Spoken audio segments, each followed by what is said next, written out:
Hello students, எல்லாருக்கும் வணக்கம். Assalamu alaikum. Good morning. Good morning to all of you. Sorry for the delay. Extremely sorry for the delay. எல்லாருக்கும் நான் பேச தெளிவா கேக்குதா? My voice is good. Screen sharing is good. Everything is okay. Right?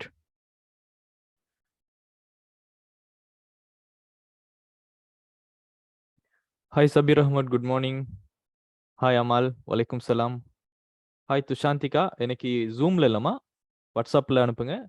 DA/ECN/24.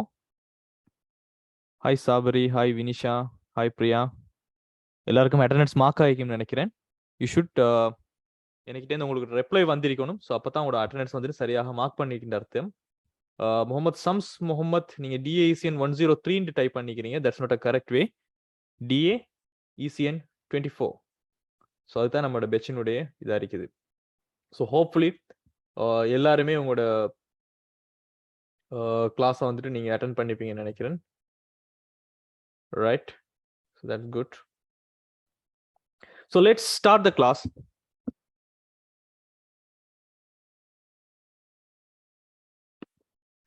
Right, நாம இன்றைக்கு பார்க்க போறது அலகு 1 பொருளியல் அறிமுகத்தினுடைய சப்ஜெக்ட் தான் நம்ம இன்றைக்கு பார்க்க போறது.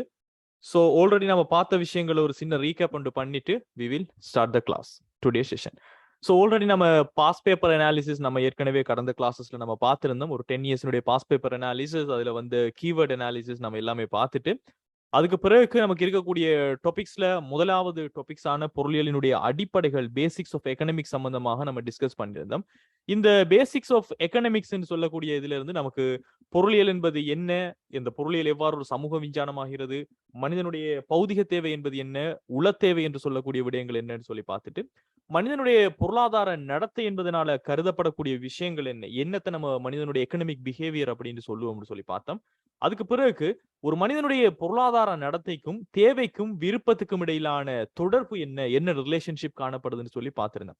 தென் ஒரு பொருளியலை நம்ம எவ்வாறு ஒரு சோசியல் சயின்ஸ்னு சொல்ற மாதிரி ஒரு பொருளியலை எவ்வாறு ஒரு விஞ்ஞானம் என்றே நம்மளால சொல்ல முடியும்.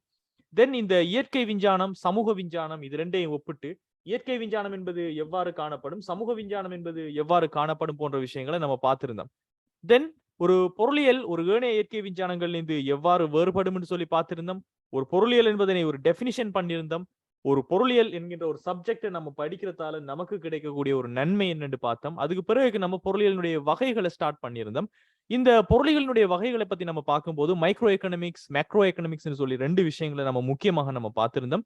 இதுல மைக்ரோ எக்கனாமிக்ஸ் என்பது பொருளியலில் காணப்படுகின்ற ஒவ்வொரு துறையினரையும் நம்ம சிறிய சிறிய அலகுகளாக நம்ம பிரிச்சு நம்ம ஆய்வு செய்வோம்னு சொல்லி நம்ம நிறைய விஷயங்கள் பார்த்திருந்தோம். தனித்தனியாக நுணுக்கமாக பல்வேறு பகுதிகளாக அவங்கள ஒரு தனிநபர், அதே மாதிரி ஒரு நிறுவனம் அப்படின்லாம் நம்ம பிரிச்சு, அல்லது ஒரு பொருளாதாரத்தில் காணப்படுகின்ற அருமை என்கின்ற விஷயம், அமைச்செலவு என்கின்ற விஷயம், எல்லை செலவு என்று சொல்லக்கூடிய ஒரு விஷயத்தை பத்தி மட்டும் நாம ஆய்வு செய்தோம்னு சொன்னால் அதனை நாம நுண்பாக பொருளியல் அப்படின்னு சொல்லுவோம்னு சொல்லி நாம இந்த மைக்ரோ எக்கனாமிக் சம்பந்தமாக லாஸ்ட் கிளாஸ்ல நம்ம பார்த்திருந்தோம். தென் அதற்கு பிறகு நாம இந்த மேக்ரோ எக்கனாமிக் சம்பந்தமாக நம்ம ஸ்டார்ட் பண்ணியிருந்தோம். இது பொருளியல்ல காணப்படுகின்ற விடயங்களை நாம பிரிக்காமலுக்கு, ஒட்டுமொத்தமாக பகுதிகளாக பிரிக்காமலுக்கு ஒரு தொகை ரீதியாக ஒட்டுமொத்தமாகவே நம்ம ஆய்வு செய்யறத நம்ம பேரின பொருளியல் சொல்லுவோம். இந்த பேரின பொருளியல்ல வரக்கூடிய விடயங்கள் எல்லாமே ஒரு மொத்த வெளியீட்டு மட்டம், ஒரு நாட்டினுடைய மொத்த உற்பத்தி வெளியீட்டு மட்டம், ஒரு நாட்டினுடைய மொத்த வருமானம், ஒரு நாட்டினுடைய மொத்த பணவீக்கம், மொத்த வேலை வாய்ப்பு, எவ்வளவு மொத்த முதலீடு காணப்படுகின்றது, நம்ம நாட்டில் எவ்வளவு பொருளாதார வளர்ச்சி காணப்படுகிறது, பொருளாதார பின்னடைவு காணப்படுகிறது, சென்மதி நிலுவை என்று சொல்லக்கூடிய ஏற்றுமதி இறக்குமதி மூலமாக உருவாகக்கூடிய பேலன்ஸ், நம்ம அந்நிய செலாவணி எவ்வளவு காணப்படுகிறது, நாணய மாற்று வீதம் எக்ஸ்சேஞ்ச் ரேட் நம்ம நாட்டுக்கு எவ்வளவு போகிறது, நாட்டினுடைய பண நிரம்பல், ஏற்றுமதி இறக்குமதி, அரசாங்கத்தினுடைய வருமானம், செலவுகள் என்று சொல்லி ஒட்டுமொத்த பொருளாதாரத்தையுமே ஒரு பிரிக்காமலுக்கு நாம இது இலங்கை பொருளாதாரம், இது நமது நாட்டினுடைய பொருளாதாரம் என்று சொல்லி ஆய்வு செய்வதை நம்ம பேரின பொருளியல்னு சொல்லியிருந்தோம். சோ இந்த கான்செப்ட் எல்லாருக்குமே புரிஞ்சு இருந்துச்சா? லாஸ்ட் கிளாஸ்ல நம்ம பார்த்த விஷயம் இந்த micro economics and macro economics it's very very important. இது உங்களோட எக்ஸாம்ஸ்ல கட்டாயமாக MCQஸ்ல இருக்கக்கூடிய ஒரு விஷயமா இருக்க போகிறது. சில இடைஸ் நோ குயிக்லி ப்ளீஸ். இந்த நுண்பாக பொருளியல், பேரின பொருளியல் சம்பந்தப்பட்டதாக நாம டிஸ்கஸ் பண்ணின விஷயங்கள் எல்லாமே வீடியோஸ் எல்லாம் பாத்தீங்க தானே? எல்லாருக்குமே உங்களுக்கு ஆப்ல வந்துட்டு வீடியோஸ் வருது தானே? ஸோ ஆல்ரெடி நான் சொன்ன மாதிரி அட்மினை வந்துட்டு நம்ம டிவிஷனல் வைஸாக, டிபார்ட்மெண்ட் வைஸாக கம்பெனியால் நம்ம பிரிச்சிருக்கிறோம். ஸோ அதன் அடிப்படையில வீடியோஸ் என்ரோல்மெண்ட்ஸுக்கு தனியாக வந்துட்டு அட்மின்ஸ் இருக்கிறாங்க. ஸோ அவங்களோட நீங்க கம்யூனிகேட் பண்ணுவதன் மூலமாக உங்களுக்கு வீடியோஸினுடைய எல்லா விடயங்களையும் உங்களுக்கு எடுத்துக்கொள்ள முடியுமாக இருக்கு. சரியா?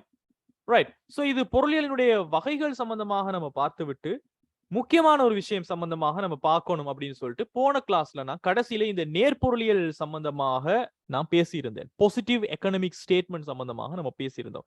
சோ இந்த பாசிட்டிவ் எக்கனாமிக் ஸ்டேட்மெண்ட் சம்பந்தமாக நம்ம பேசும்போது நிறைய விஷயங்கள் நம்ம டிஸ்கஸ் பண்ணியிருந்தோம். இதுல நேர்பொருளியல் சொல்லுவது என்ன? உண்மையான விஷயங்களை நடந்ததை நடந்தவாறு அவ்வாறே சொல்லக்கூடிய ஒரு விஷயமாக இருக்கிறது. இந்த சொல்லப்பட்ட விஷயம் உண்மையான விடயமா பொய்யான விடயமா என்பதை நம்ம உண்மையிலே நமக்கு கிடைக்கக்கூடிய இங்க கிடைக்கக்கூடிய எவிடன்ஸை வச்சு உண்மை உலக தரவுகளோட ஒப்பீடு செய்து நம்ம அதை உறுதிப்படுத்தக்கூடியதாக இருக்கும். பொருளியலை பல்வேறுபட்ட கோட்பாடுகள் கன்செப்ட்ஸை நம்ம இந்த நேர்பொருளியலை பத்தி தான் நம்ம விளங்கப்படுத்துவோம்னு சொல்லியும் இந்த நேர்பொருளியலுக்கு எவ்வாறு காணப்படும் என்பதற்கான உதாரணங்களோட நம்ம சில எக்ஸாம்பிள்ஸை நம்ம பார்த்திருந்தோம் போன கிளாஸஸ்ல. இது ஆல்மோஸ்ட் நான் நினைக்கிறேன் ஒரு 3 கிளாஸ் மாதிரி நடந்திருக்கும் நான் நினைக்கிறேன். சோ இது ஒரு நேர்பொருளியல் கூற்றுக்கள் சம்பந்தமாக. தென் லாஸ்ட் கிளாஸ்ல நான் சொல்லியிருந்தேன் நியம பொருளியல் கூற்றுக்கள் சம்பந்தமாக அடுத்த கிளாஸ்ல நம்ம பார்ப்போம்னு சொல்லி. Right, that's it for the summary of the last class. Right, so இதுதான் இங்க லாஸ்ட் கிளாஸ் சம்பந்தமாக நாம பார்த்திருக்கின்ற விஷயங்கள். சோ இன்றைக்கு நாம ஸ்டார்ட் பண்ண போற ஸ்டூடெண்ட்ஸ் இந்த நோமேட்டிவ் எக்கனாமிக் ஸ்டேட்மெண்ட்ஸ் என்று சொல்லக்கூடிய நியம பொருளியல் சம்பந்தமாக தான் நம்ம இன்றைக்கு பார்க்க போறோம். சோ இந்த நியம பொருளியல் normative economic statement. So before we start the class இந்த பிக்சரை கொஞ்சம் லுக் பண்ணிக்கொள்ளுங்க. இதுல இருந்து நீங்க பார்த்து தெரிஞ்சு கொள்வது என்னன்னு சொல்லுங்க பாப்போம். இந்த பிக்சர் மூலமாக ஒரு ஒன் வேர்ட்ல சொல்லுங்க பாப்போம் என்ன நடக்குதுன்னு சொல்லி.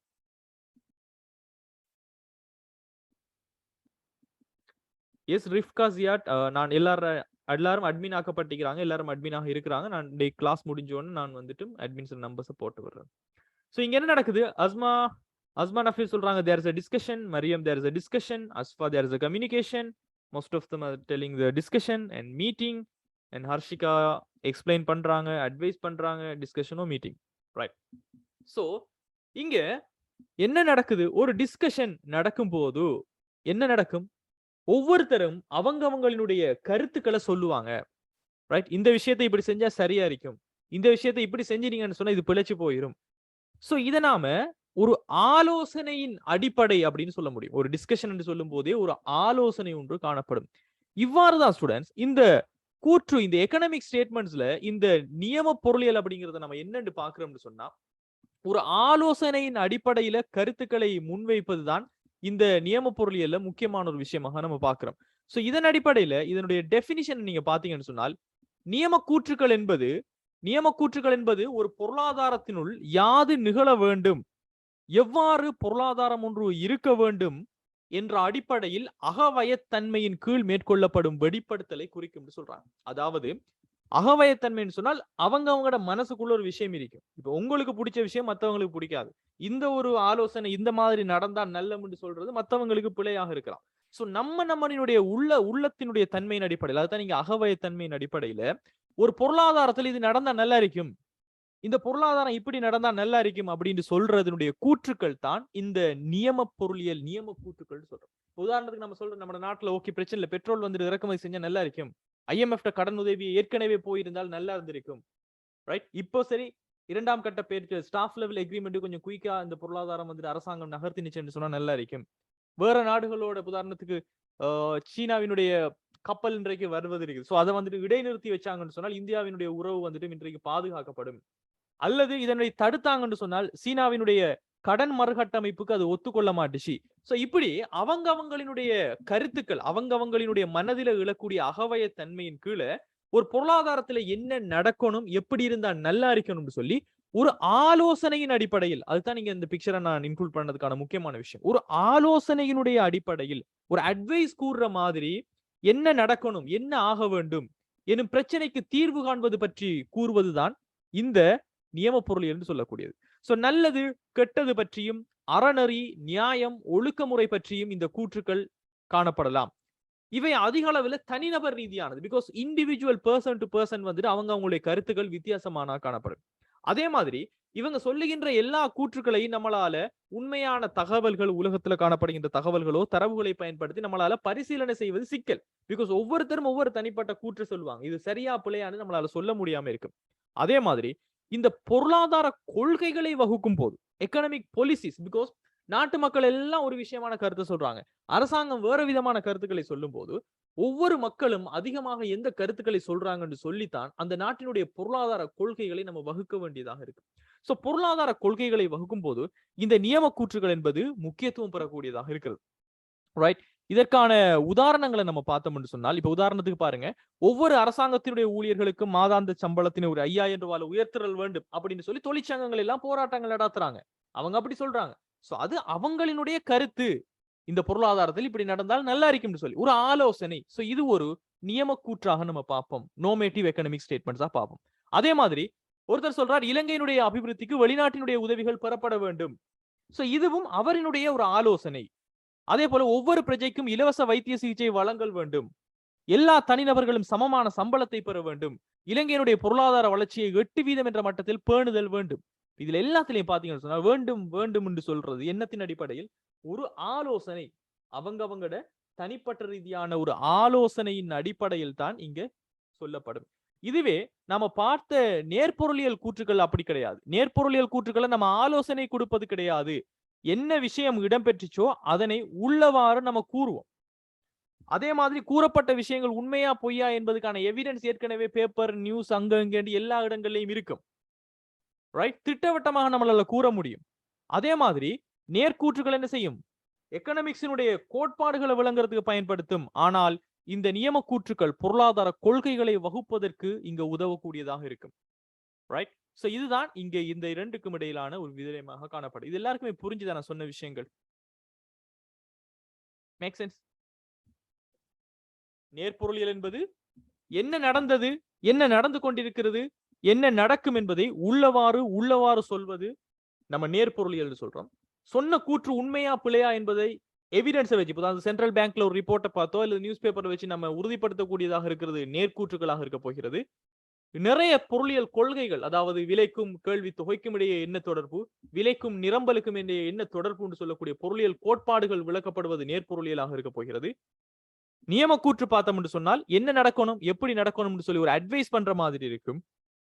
ரைட். தனிநபர் கருத்துக்களாக இருக்கும். எல்லார கருத்தையும் நம்ம உண்மையான எவிடன்ஸை வச்சு நம்மளால கண்டுபிடிக்க முடியாது. பொருளாதார கொள்கைகளை நிறைய வகுக்க வேண்டும். பிகாஸ் அவங்களுடைய கருத்துக்களின் அடிப்படையில் உண்மையான விடயங்கள் தோன்றும்.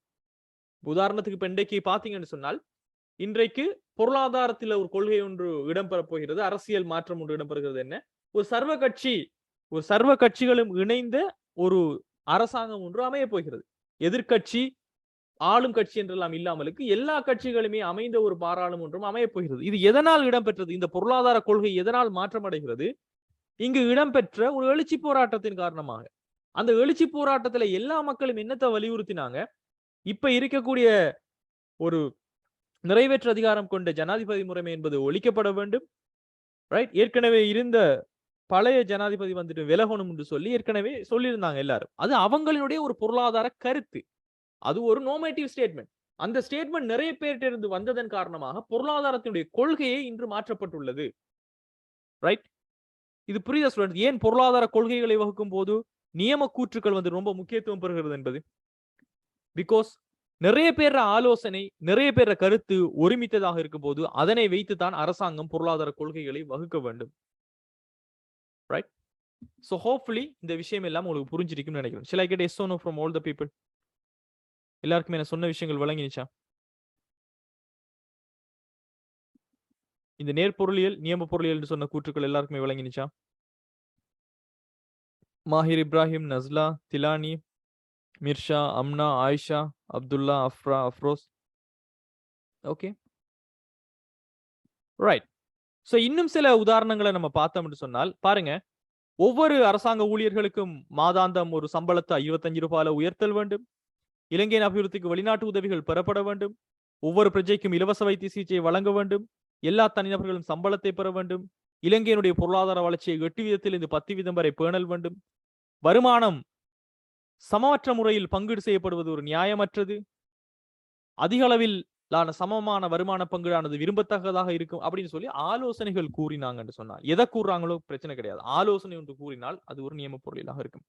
நஸ்லா சல்மான், இதுதான் உங்களோட ஃபர்ஸ்ட் கிளாஸ்ன்னு சொன்னால் குரூப்ல இருக்கக்கூடிய அட்மின் இருக்கிறாங்க. ஸோ அந்த அட்மினை கண்டாக்ட் பண்ணுங்க. அவங்களோட நடந்து முடிஞ்ச கிளாஸஸ்னுடைய வீடியோஸ் எடுத்துக்கொள்றதுக்கான உங்களோட ஆப்பை எடுத்துக்கொள்ளுங்க. She will guide you. Right. So இன்னும் கொஞ்சம் டீப்பா நாம இந்த நியம பொருளியல் சம்பந்தமாக நம்ம பார்த்தோம்டா ஸ்டூடெண்ட்ஸ். பாருங்க, நியம பொருளியலானது ஒரு பொருளாதாரத்தினுள் யாது நிகழ வேண்டும், எவ்வாறு பொருளாதாரம் இருக்க வேண்டும் என்ற அடிப்படையில் அகவயத்தன்மையின் கீழ் மேற்கொள்ளப்படும் வெளிப்படுத்தலை குறிக்கும்.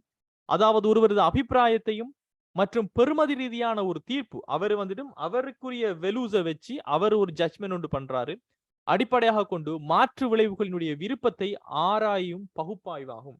என்னென்ன சாய்ஸ் எல்லாம் இருக்குன்னு சொல்லி அவரே அனலைஸ் பண்ணுவார். சோ என்ன ஆக வேண்டும் என்னும் பிரச்சனைக்கு தீர்வு காண்பது பற்றி கூறுவது இதுவாகும். நல்லது கெட்டது பற்றியும் அறநெறி நியாயம் ஒழுக்கமுறை பற்றியும் கூறும் கூற்றுக்களவே ஆகும்.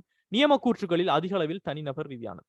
உதாரணம் இன்னும் கொஞ்சம் பார்த்தோம்னு சொன்னால், அரசாங்கம் சுற்றுச்சூழலை பாதுகாக்க நடவடிக்கை எடுக்கணும்னு சொல்றது, தேசிய வருமானத்தின் சமமற்ற விநியோகம் நியாயமற்றது அப்படின்னு சொல்றது நம்மட கருத்து.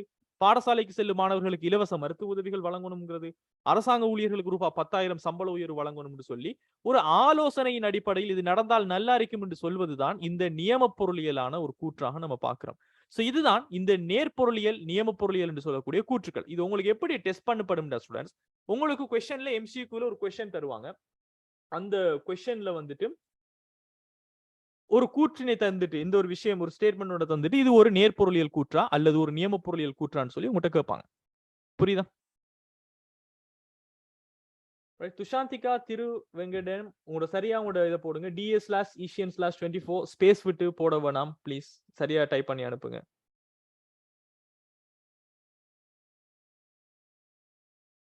ரைட். Any questions guys? யாருக்கு சரியான சார் क्वेश्चंस இருக்குதா இந்த விஷயத்துல? எக்ஸாம்பிள் 6 and எக்ஸாம்பிள் 7 கொஞ்சம் விளங்கப்படுத்துங்கன்னு சொல்லி அனிதா क्वेश्चन கேட்டிருக்காங்க. எஸ், எக்ஸாம்பிள் 6 பாத்தீங்கன்னா, வருமானம் சமமற்ற முறையில பங்கீடு செய்யப்படுவது ஒரு நியாயமற்றதாகும் அப்படின்னு சொல்றது ஒரு ஆலோசனை. அப்படின்னு சொன்னால், வருமானம் சமமற்ற முறையில் பங்கீடு செய்யப்படும் சொன்னால், உதாரணத்துக்கு இப்ப நீங்க பாத்தீங்கன்னு சொன்னால், ஒரு டாக்டருக்கு கொடுக்கக்கூடிய சம்பளம் என்பது வித்தியாசமானது. அதே மாதிரி ஒரு லோயர்ஸுக்கு கொடுக்கக்கூடிய சம்பளம் என்பது இன்றைக்கு வித்தியாசமாக காணப்படுகிறது.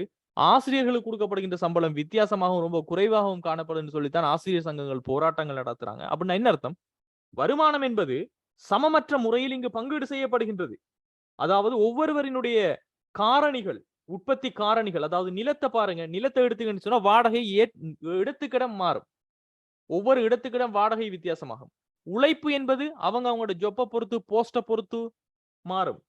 மூலதனம் என்பது, வட்டி என்பது பிக்ஸ்ட் டெபாசிட்ல செஞ்சா வேற மாதிரி, வேற வேற முறைகளில் இன்வெஸ்ட்மெண்ட் செஞ்சா வேற மாதிரி. சோ வித்தியாசம் அடைகிறது. சோ இந்த வருமானம் வந்துட்டு ஒரு சமமற்ற முறையில பங்கீடு செய்யப்படுவது ஒரு நியாயம் இல்ல அப்படின்னு சொல்லி ஒரு கருத்து சொல்றாங்க.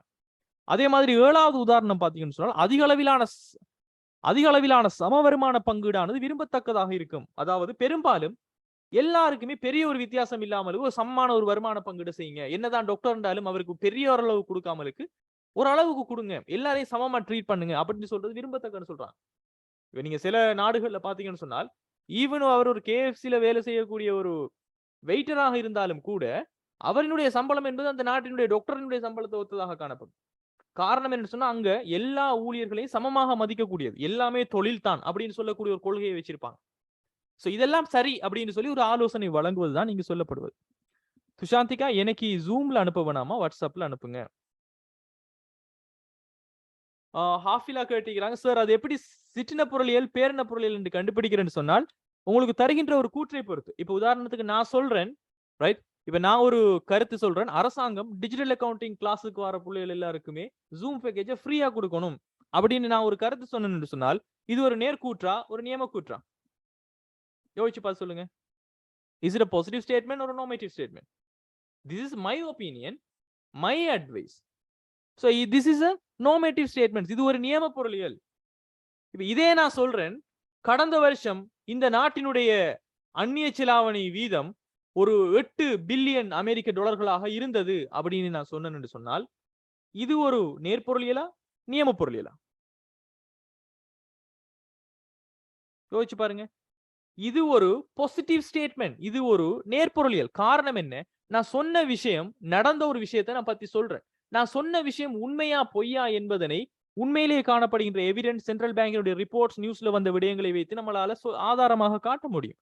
சோ உள்ளதை உள்ளவாறு, நடந்ததை நடக்க போவதை நாம சொல்ற விஷயம் ஒரு நேர்பொருளியலாகவும், ஒரு ஆலோசனையின் அடிப்படையில் சொல்வது ஒரு நியம பொருளியலாக காணப்படும். சொல்லப்படுகின்ற விஷயத்தை வச்சே நம்மளால அதை கண்டுபிடிக்க முடியுமாக இருக்கும். when we are practicing more questions, you will be more comfortable, right? நிறைய questions நம்ம பார்க்கும்போது நீங்க வந்துட்டு உங்களுக்கு மோர் கம்ஃபர்டபுளாக இருக்கும். எஸ் பிரியா டபிள்யூடினுடைய ஈசிஎன்லையும் இது இருக்கிறது. ரைட். சோ இப்ப அடுத்து இதுக்கு போவோம் நாம. மனித தேவைகளையும் விருப்பங்களையும் விளக்குக. Explain the human needs and wants. So ஏற்கனவே நாம இந்த மனிதனுடைய தேவைகள் என்பதை பற்றியும் விருப்பங்கள் என்பதை பற்றியும் நிறைய விஷயங்கள் நம்ம பார்த்துட்டோம். மனிதனுடைய தேவை என்பது அவன் சமூகத்துல ஒரு உயிர் வாழ்ந்து கொண்டு போவதற்கு அத்தியாவசியமாக பூர்த்தி செய்ய வேண்டிய உடல் உளரீதியான நிலைமைகள், கண்டிஷன்ஸை நம்ம தேவைகள் என்று சொல்லுவோம். இந்த தேவைகளை பூர்த்தி செய்யப்படக்கூடிய பல்வேறு வழிமுறைகளை நாம விருப்பங்கள் என்று சொல்லுவோம். அதே மாதிரி தேவைகள் என்பது ஒரு உயிர் வாழ்வதற்கு அவசியமான விஷயம், கட்டாயமாக பூர்த்தி செய்யப்படல் வேண்டும். மனிதனால மறுபடியும் வணிகங்களால உருவாக்க முடியாது, எல்லாருக்கும் பொதுவானதாக காணப்படும், வரையறுக்கப்பட்டதாக காணப்படும் நம்ம படிச்சுக்கிறோம். அதே மாதிரி விருப்பங்களை பத்தி நம்ம படிச்சுக்கிறோம். சோ இதன் அடிப்படையில் இந்த தேவைகளையும் விருப்பங்களையும் விளக்குக அப்படின்னு கேட்கப்பட்டால், தேவைகள் என்பது வாழ்வதற்கு ஒரு அவசியமான அது குறித்த வசதிகளை குறிக்கும். உதாரணத்துக்கு உங்களுக்கு உணவு தேவை ஒன்று காணப்படும். உணவு இல்லாமல் இந்த சமூகத்தில் உங்களால அத்தியாவசியமாக வாழ முடியாது. உடை, தங்குவதற்கு ஒரு உறையுள், ஒரு இடம், உங்களுக்கான கல்வி, உங்களுக்கான சுகாதாரம், உங்களுக்கான பாதுகாப்பு, உங்களுக்கான பொழுதுபோக்கு, இந்த மாதிரியான விஷயங்கள் எல்லாம் மனிதன் உயிர் வாழ்வதற்கு ஒரு அத்தியாவசியமான விடயங்கள். இங்கு நான் அத்தியாவசியம் என்பது சொல்வது மூச்சு விடுவதற்கு வாழ்ந்துட்டு போறது கிடையாது. உதாரணத்துக்கு ஒரு ஹோமாவில் இருக்கக்கூடிய ஒரு பேஷண்ட் எடுத்தீங்கன்னு சொன்னால் அவருக்கு என்ன, அவருக்கு சுவாசம் மட்டும் இருந்தால் மட்டும் போதும். உணவை எப்படி சரி பைப் வழியாக கொடுத்துருவாங்க, அவர் உயிர் வாழ்ந்துட்டு போகல. அவருக்கு உடை இருந்தாலும் இல்லாவிட்டாலும் ஒரு பிரச்சனை கிடையாது, அவருக்கு வீடு இருந்தாலும் இல்லாவிட்டாலும் பிரச்சனை கிடையாது. அதை நான் இங்க சொல்லல. ஒரு சாதாரணமான ஒரு மனிதன் சமூகத்துல வாழ்ந்துட்டு போகணும்னு சொன்னால் அவனுக்கு என்னென்ன அவசியமாக இருக்கும் என்பதுதான் இங்க தேவைகள்ங்கிறமே தவிர உடம்புல உயிர் இருக்கிறதுக்கு தேவையானதை நம்ம சொல்லல. இது உங்களுக்கு புரிஞ்சிருக்கும்னு நினைக்கிறேன். ரைட்.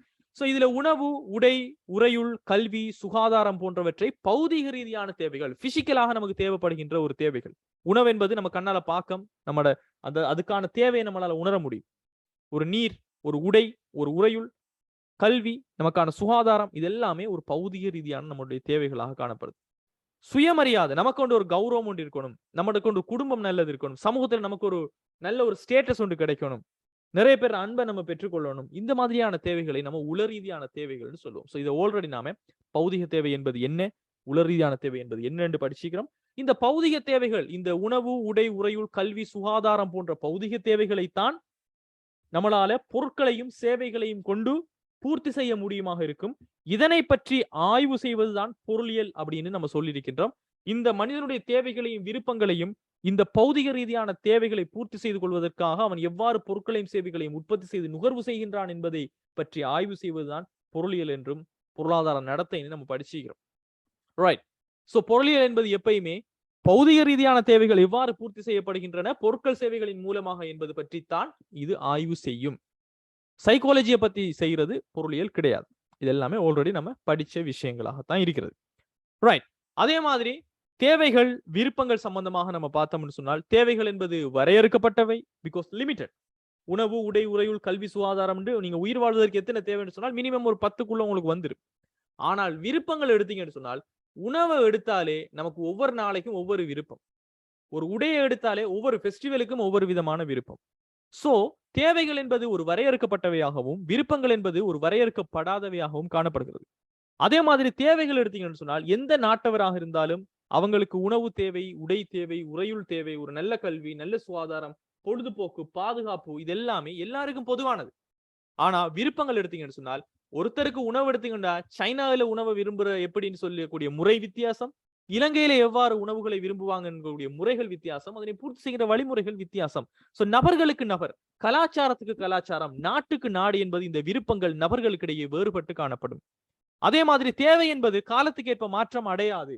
நீங்க 1990ஆம் ஆண்டுல நீங்க போனாலும் உணவு, உடை, உறையுள், கல்வி, சுகாதாரம் என்பது தேவையாகத்தான் இருந்திருக்கும். ஆனால் விருப்பம் என்பது, ஒரு உணவினுடைய விருப்பம் 1990ல இருந்தது, இன்றைக்கு கிடையாது. பிகாஸ் பிசினஸ் புதுசாக வந்து pizza hut, KFC, McDonald's, Domino's, burger hut, அது இதுன்னு சொல்லி புதிதாக இந்த விருப்பங்களை உருவாக்குறாங்க. சோ காலத்துக்கு காலம் இந்த விருப்பங்கள் என்பது மாற்றமடையக்கூடியதாக இருக்கும். அதே மாதிரி இந்த தேவைகளை பாத்தீங்கன்னு சொன்னால் இவை உயிரியல் காரணிகளோடு தொடர்பட்டது. உங்களோட பயாலஜிக்கல் சோர்ஸ். உணவு என்பது பயாலஜிக்கல், நம்மளோட உடம்பு வந்துட்டும் ஒரு ஐம்பூதங்களால உருவாக்கப்பட்டதுன்னு சொல்லுவாங்க. ரைட். நீங்க படிக்கும்போது நம்மளோட உடல் வந்துட்டும் ஐம்பூதங்களால் உருவாக்கப்பட்டது. அதனால தான் நம்ம மண்ணோட மண்ணாக கரைந்து போகின்ற போது எல்லாமே அதோடு கலந்து போகின்னு சொல்லுவோம். சோ நம்மளோட உணவு எடுத்துக்கிட்டீங்கன்னு சொன்னால் நம்மளோட உயிரியல் காரணி, நம்ம சாப்பிட்டு தான் உயிர் வாழ முடியும். That's a biological source. உடை எடுத்துக்கொள்ளுங்க. சோ பெரும்பாலும் இந்த தேவைகள் என்பது நம்மளோட உயிரியல் காரணிகளோடு தொடர்பட்டதாகவும், விருப்பங்கள் என்பது நம்மளோட சமூகத்தோடும் கலாச்சாரத்தோடும் இணைந்திருக்கும். பிகாஸ் ஒரு இஸ்லாமியர் வந்துட்டு ஆடை உடுத்துற விதம் வித்தியாசமா இருக்கும். அதே மாதிரி ஒரு பௌத்தர் ஆடை உடுத்துற விதம் வந்து வித்தியாசமா இருக்கும். அவங்களோட மதம், கலாச்சாரம், அவங்க பின்பற்றுகின்ற விஷயங்களோடு இந்த விருப்பங்கள் வந்துட்டு வித்தியாசமாக காணப்படும். அதே மாதிரி தான் இந்த தேவைகளை பூர்த்தி செய்வதற்கான திருப்தியை அதிகரித்துக் கொள்ளவும் மனிதனால தெரிவு செய்யப்படுகின்ற பல்வேறு விதங்கள், முறைகளை நம்ம விருப்பம் சொல்லுவோம். சோ இதுக்கு நம்ம படிச்ச விஷயங்கள் தான். இது எல்லாருக்குமே குழப்பம் இல்லாம விளங்கி இருக்குதா? தேவை என்பது என்ன, விருப்பம் என்பது என்ன, இரண்டுக்கும் இடையிலான என்ன மாதிரியான வித்தியாசங்கள் காணப்படுகிறது என்பது. Make sense? Shall I get a yes or no from all the people? Abdullah, Zulfikar, Zainab Zulfikar, Zainab, Zaid, Zahra, Yusuf, Vinisha, Sadish, Ashantini, Tushantika, Tara, Sumaya Ashraf, Zuleha, Shanfika, Shakira. எல்லாருக்கும் புரியுது தானே சொல்ற விஷயங்கள்? If you have any questions, please ask in the chat. Right? அதே மாதிரி அடுத்த விஷயங்களை பாருங்க. விருப்பங்களானது பொருள் சார்ந்த விருப்பங்கள், பொருள் சாராத விருப்பங்கள் என வகைப்படுத்தப்படும். சோ பொருளியலில் பொருட்கள் சேவைகளினுடைய கொள்வனவு மூலம் திருப்திப்படுத்தப்படும் பொருள் சார்ந்த விருப்பங்கள் தொடர்பாகவே நம்ம கவனம் செலுத்துவோம். சோ பெரும்பாலும் நம்ம எக்கனாமிக்ஸ்ல நாம செய்ய போற விஷயங்கள் பொருட்கள், சேவைகளும் நம்ம பெருசாக நம்ம பார்க்க மாட்டோம். எக்கனாமிக்ஸ்ல ஒரு பொருள், கண்ணுக்கு தெரியக்கூடிய பொருட்களை உற்பத்தி செய்து அதனை நுகர்வு செய்வதன் மூலமாக எவ்வாறு இந்த மனிதனுடைய தேவைகள், விருப்பங்கள் பூர்த்தி செய்யப்படும் என்று சொல்லி, பொருட்கள் மூலமாக நாம எவ்வாறு இதனை பூர்த்தி செய்வோம் சொல்லக்கூடியதான் எக்கனாமிக்ஸ்ல நாம ஆய்வு செய்வோம். அதே மாதிரி இன்னும் கொஞ்சம் டீப்பா பார்த்தோம்னு சொன்னால், ஒரு மனிதனின் அடிப்படை வாழ்வாதாரத்துக்கு இன்றியமையாததாக கருதக்கூடியது, இன்றியமையாத என்றால் என்ன, ரொம்ப ரொம்ப முக்கியம், அடிப்படை வாழ்வாதாரம், அவன் வாழ்ந்துட்டு போகணும்னு சொன்னால் கருதக்கூடிய அதி குறைந்த வசதிகளை நம்ம தேவை என்று சொல்லலாம். அதி குறைந்த வசதிகள். ஆகையால் உணவு, உடை, உறையுள், கல்வி, சுகாதாரம் போன்றன ஒரு பௌதீக ரீதியான தேவைகளாகும். சுயமரியாதை, குடும்பம் அல்லது சமூகம் ஒன்றில் அங்கம் வகிக்கும் தன்மை, அன்பினை பெறல் என்பனை உள ரீதியான தேவைகள் என்று சொல்ல முடியும். சோ ஒரு தேவையினை பூர்த்தி செய்து கொள்ளவும், திருப்தியினை அதிகரித்துக் கொள்ளவும், நம்மளோட சாட்டிஸ்பேக்ஷனை நம்ம கூட்டிக் கொள்ளவும் மனிதனால தெரிவு செய்யப்படுகின்ற பல்வேறு விதங்கள், வடிவங்கள், முறைகள் போன்றவற்றை நம்ம விருப்பங்கள் என்று சொல்ல முடியும். சோ நிறைவேற்றி கொடுக்கும் வழிமுறையினை விருப்பமாக கருதப்படுகிறது. சோ உதாரணமாக உணவு என்பது தேவையாக இருக்கும் போது பிட்டு, சோறு, தோசை, இட்லி, ரொட்டி, அப்பம் ஆகியவற்றில் நமக்கு பிடிச்சதை நம்ம உணவாக எடுத்துக்கொள்ளல் வந்து விருப்பமாக காணப்படும். இன்னும் கொஞ்சம் தேவைகள், விருப்பங்களுக்கு என்னென்ன விடயங்கள் பண்புகளாக வரும் என்று சொல்லி இன்னும் பாத்தீங்கன்னு சொன்னால், தேவை என்பது வரையறுக்கப்பட்டது, விருப்பம் என்பது வரையறுக்கப்படாது. தேவைகள் என்பது ஒரு முதலாவது கட்டமாக இருக்கு. பிகாஸ் இந்த தேவை என்பதுதான் முதலில் உங்களுக்குள்ள எழும். தேவையை பூர்த்தி செய்யறதுக்கு அடுத்த கட்டமாகத்தான், இரண்டாம் கட்டமாகத்தான் விருப்பங்கள் என்பது உங்களுக்கு தேவைப்படும். சோ தேவைகள் என்பது ஒரு முதற்கட்டமான ஒரு விடயங்களாக காணப்படுகிறது. அதே சமயம் விருப்பங்கள் என்பது ஒரு இரண்டாம் பட்சமான ஒரு விடயங்களாகத்தான் நம்ம கருதப்படும். தேவை ஒன்று இருந்தால்தான் அங்க விருப்பம் ஒன்று எழக்கூடியதாக இருக்கு. அதே மாதிரி ஒரு தேவையை ஒரு மனிதன் கட்டாயம் பூர்த்தி செய்யணும், விருப்பங்களை கட்டாயம் பூர்த்தி செய்ய வேண்டிய அவசியம் இல்லை. தேவைகள் என்பது ஒரு விளம்பரத்தால செல்வாக்கு செலுத்த முடியாது. காரணம், யாருமே சாப்பிடுங்க அப்படின்னு சொல்லி உணவு செய்ய மாட்டாங்க. ஆனா தங்களினுடைய ப்ராடக்டான KFC, அவங்களோட பிஸா ஹட் இப்படித்தான் செய்வாங்க. அவங்களோட விருப்பத்தை தான் அவங்க ப்ரொமோட் பண்ணுவாங்களே தவிர தேவைகளை யாருமே ப்ரொமோட் பண்றது கிடையாது. பிகாஸ் தேவைகள் என்பது உருவாக்க முடியாது. சோ விளம்பரத்தால் செல்வாக்கு செலுத்த ஒரு முடியாத ஒரு விஷயங்களாக தேவைகள் காணப்படும். விருப்பங்கள் என்பது விளம்பரத்தால செல்வாக்கு செலுத்தக்கூடியது அல்லது கவரக்கூடியது. ரைட்? திடீர்னு ஒரு புதிதாக வந்துட்டு என்ன செய்யப்படுகிறது, ஒரு நியூ பிலிம் வருது, நியூ பிலிம்ல வந்துட்டு ஒரு ஆக்ட்ரஸ் வந்துட்டு புதிய ஒரு ட்ரெஸ்ஸை போட்டுட்டு வராங்க, உங்களுக்கு அதனுடைய விருப்பம் உருவாக்கப்படுகிறது. ஆனால் உடை என்கின்ற தேவை உங்களுக்கு பிறந்ததிலிருந்தே காணப்பட்டு கொண்டு தான் இருக்கிறது. சோ தேவைகள் என்பது காலத்திற்கேற்ப மாறாததாகவும் காலத்திற்கேற்ப மாற்றம் அடையக்கூடியதாகவும் இந்த விருப்பங்கள் என்பது காணப்படுகிறது. சோ இவ்வளவு விஷயங்களும் உங்களுக்கு போதுமானது இந்த தேவைகள், விருப்பங்கள் தொடர்பாக நீங்க புரிதலை ஏற்படுத்திக் கொள்வதற்காக. சரியா?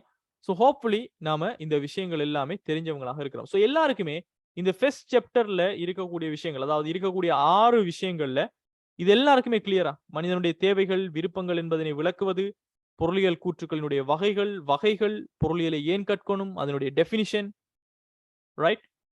அதே மாதிரி பொருளியல் ஏனைய இயற்கை விஞ்ஞானத்தை எவ்வாறு வேறுபடுது, இயற்கை விஞ்ஞானம் என்பது என்ன, பொருளியல் எவ்வாறு ஒரு விஞ்ஞானமாகிறது, பொருளாதாரத்தினுடைய நடத்தை, தேவை, விருப்பம், வளம் இவற்றுக்கு இடையிலான தொடர்பு, பொருளாதார நடத்தை என்பதனால கருதப்படுவது, பௌதிக ரீதியான தேவை, அதே மாதிரி மற்ற மாதிரியான தேவைகள், இது எல்லாமே எல்லாருக்கும் விஷயங்கள் புரிஞ்சிச்சா?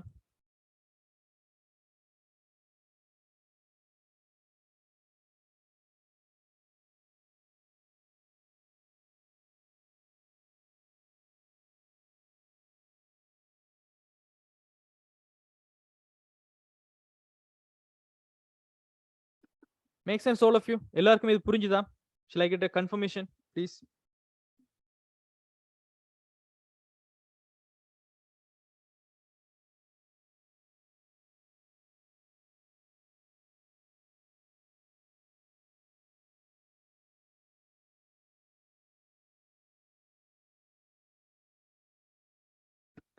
Right, so let's move to the next topic. So அடுத்த டாபிக் நம்ம பார்க்க போறது இன்றைக்கு முக்கியமான ஒரு விஷயம் தான் இந்த பொருட்கள், சேவைகள். எஸ், நீர் என்பது தேவைதானே சார்? எக்ஸாக்ட்லி, நீர் என்பது தேவை, நம்ம உயிர் வாழ்வதற்கு அத்தியாவசியமான ஒரு விஷயம். ரைட், சோ இந்த பொருட்கள், சேவைகள், குட்ஸ் அண்ட் சர்வீசஸ் சம்பந்தமாக தான் நம்ம பார்க்க போறோம். இப்போ நமக்கு தெரியும், பொருளியலினுடைய அடிப்படைகளை நம்ம புரிஞ்சு கொண்ட ஒரு விஷயம், மனிதன் தன்னுடைய தேவை, விருப்பங்களை பூர்த்தி செய்வதற்கு பொருட்களையும் சேவைகளையும் அவன் நுகர்வு செய்கின்றான். அதற்காகத்தான் பிசினஸ் நடக்குது. அந்த பிசினஸ் அந்த பொருட்களின் சேவைகளை நமக்கு தாராங்க. நாம அதனை நுகர்வு செய்வதன் மூலமாக நம்முடைய விருப்பத்தை, தேவையை நம்ம பூர்த்தி செய்யறோம். சோ இந்த பொருட்கள், சேவைகள் என்பது உற்பத்தி செய்யப்பட வேண்டும் என்றால் முதலாவது வளங்கள் சம்பந்தமாக நம்ம பார்க்கணும். வளங்கள் அப்படின்னு சொல்லக்கூடியது ரிசோர்சஸ். சோ இங்க ரிசோர்சஸ் என்று சொல்லப்படுவது ஸ்டூடெண்ட்ஸ், நாம ஒரு பொருளை உற்பத்தி செய்யணும்னு சொன்னால் நாம சொன்ன உடனே அது உற்பத்தி செய்யப்பட்டு விடுமா?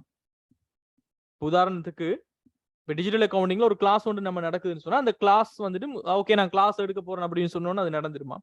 we need resources, right? ஒரு இன்டர்நெட்ங்கிற ஒரு வளம் ஒன்று நமக்கு தேவைப்படும், ஒரு ஜூம் டெக்னாலஜிஸ் நமக்கு தேவைப்படும், ஒரு குறைந்தபட்ச ரீதியாக அந்த கிளாஸை நடத்திட்டு போறதுக்கான செலவுகளை கவர் பண்றதுக்கான எக்ஸ்பென்சஸ் நமக்கு தேவைப்படும், ஒரு மனித வளம் வந்துட்டு எல்லாத்தையும் மேனேஜ் பண்றதுக்கு நமக்கு தேவைப்படும்.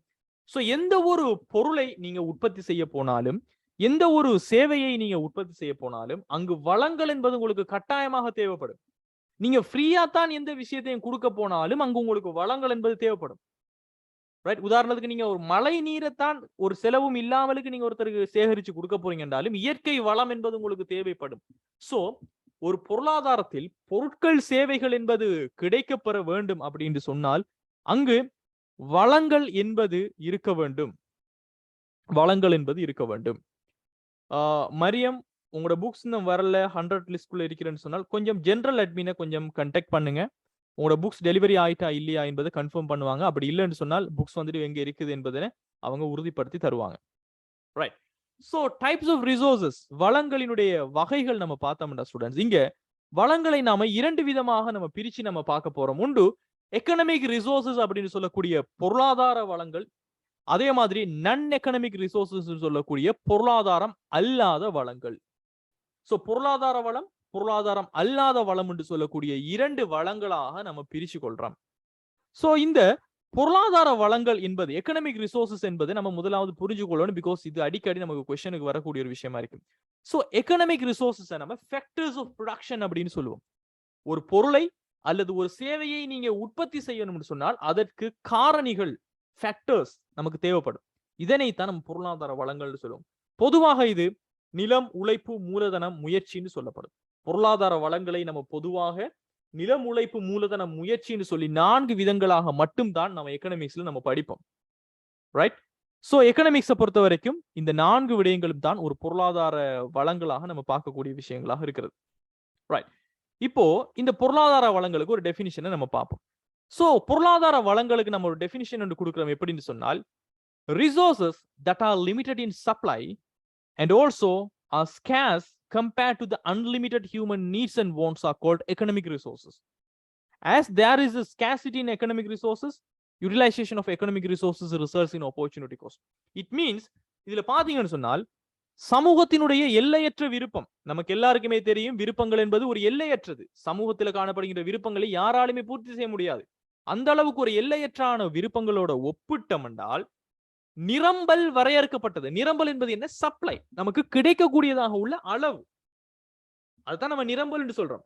சோ இந்த கிடைக்கக்கூடியதாக உள்ள அளவான இந்த நிரம்பல் என்பது ஒரு வரையறுக்கப்பட்டு ஒரு லிமிட்டடாக காணப்படும் அல்லது அருமையான தன்மையை கொண்ட வளங்கள்.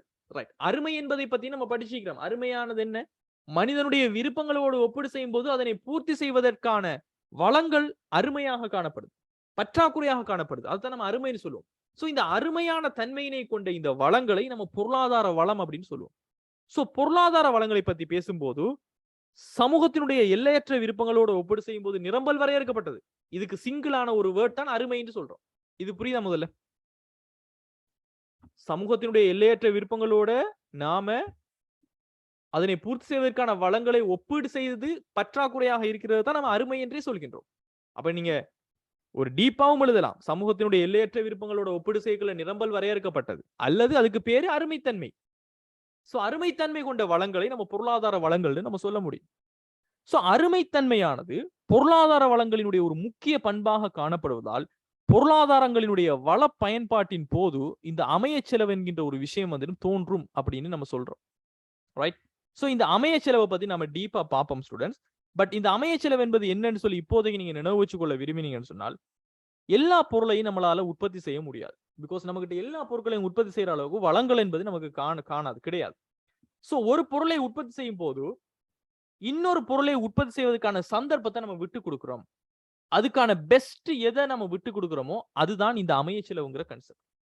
உதாரணத்துக்கு உங்கள்கிட்ட 1 லட்சம் ரூபாய் காசு இருக்குது, நீங்க அதை கொண்டு போய் செலவழிக்கவும் முடியும், ஒரு லேப்டாப் வாங்கவும் முடியும் சொன்னால், ரைட், அதே மாதிரி நீங்க அவ்வளவு ரூபாவை யாருக்கு சரி கடனும் கொடுக்க முடியும் சொல்லி 3 ஆப்ஷன் உங்கள்கிட்ட இருந்துச்சுன்னு சொன்னால், ஓகே நான் வந்து லேப்டாப் நான் வாங்க போறேன் அப்படின்னு சொல்லி நீங்க ஒரு தெரிவை நீங்க செய்றீங்கன்னு சொன்னால், அதற்கான அமைய செலவு என்பது ஸ்டூடெண்ட்ஸ் நீங்க கடன் கொடுக்கிறதா அல்லது நீங்க அதை நீங்க செலவு செய்யறதா? நீங்க பெஸ்டா யோசிக்கிறீங்க, அதை கடன் கொடுத்திருக்கிறதா, அடுத்தது நான் செஞ்சிருப்பேன் இதை செய்யாட்டின்னு சொன்னால் எது உங்களுக்கு அமைய செலவுங்க?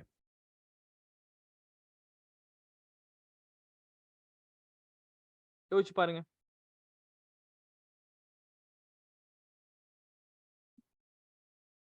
What is that?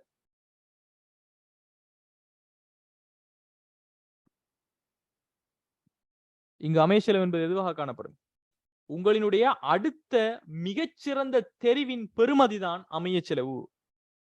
ரைட். அதாவது உங்களுக்கு நிறைய ஆப்ஷன்ஸ் இருக்குது. இப்ப இன்றைக்கு நீங்க உதாரணத்துக்கு இன்றைக்கு டிஜிட்டல் அக்கவுண்டிங் கிளாஸுக்கு நீங்க வந்திருக்கீங்க, எக்கனாமிக் கிளாஸுக்கு நீங்க வந்திருக்கீங்க. இதே நேரம் உங்களுக்கு வேற ஒரு ஐசிடி கிளாஸ் இருக்குன்னு வைங்களேன், அல்லது அதே நேரத்துக்கு நீங்க நல்லா அழகா இழுத்து போத்திட்டு தூங்கி இருக்க முடியும்னு நினைங்களேன். ரைட். இந்த 2-3 ஆப்ஷன் உங்களுக்கு இன்றைக்கு எக்கனாமிக் கிளாஸ் வர்றது, ஐசிடி கிளாஸ் அதே டைம்ல இருக்குது, அல்லது நல்லா இழுத்து போத்திட்டு தூங்குறது. இந்த 3 ஆப்ஷன்லயும் நீங்க இன்றைக்கு ஓகே சார் எக்கனாமிக் கிளாஸுக்கு நம்ம போவோம்ங்கிற ஒரு விஷயத்தை நீங்க சூஸ் பண்ணிருந்தீங்கன்னு சொன்னால், உங்களுக்கான பெஸ்ட் இதை செய்யாட்டி நீங்க அடுத்ததா பெஸ்டா என்ன செஞ்சிருப்பீங்கன்னு சொன்னா நல்லா தூங்கி இருப்பீங்க. ரைட். அப்போ இன்றைக்கு நீங்க எக்கனாமிக் கிளாஸுக்கு வந்ததின் காரணமாக உங்களுடைய அமைய செலவு என்பது என்னவாக இருக்கும்? பெஸ்ட் அடுத்ததா நீங்க எதை பெஸ்டாக கருதுறீங்க? நல்லா தூங்குறத நீங்க கருதினீங்கன்னு சொன்னால் அதுதான் உங்களுடைய அமைய செலவு. ஆனா அதுவே இன்னொருத்தர் என்ன செய்யறாரு என்று சொன்னால், இல்ல நான் ஐசிடி கிளாஸுக்கு தான் நான் போயிருப்பேன் சார் கிளாஸுக்கு நான் வராம இருந்தால் அப்படின்னு யோசிச்சீங்கன்னு சொன்னா அவருக்கு ஐசிடி கிளாஸ் தான் அமைய செலவு. சோ ஒவ்வொரு நபருக்கிடையுமே இந்த அமைய செலவு என்பது வித்தியாசப்படும். சோ அமைய செலவு என்பது ஒரு விஷயத்தை நம்ம தெரிவு செய்யும் போது அதற்காக நம்ம விட்டு கொடுக்கின்ற அடுத்த மிகச்சிறந்த தெரிவினுடைய பெருமதியை தவிர எல்லா தெரிவுகளும் கிடையாது. இது புரியுது எல்லாருக்கும் இந்த அமைய செலவுங்கிற கான்செப்ட்? பிகாஸ் இது அடிக்கடி நமக்கு கொஸ்டினாக கேட்கப்படும்.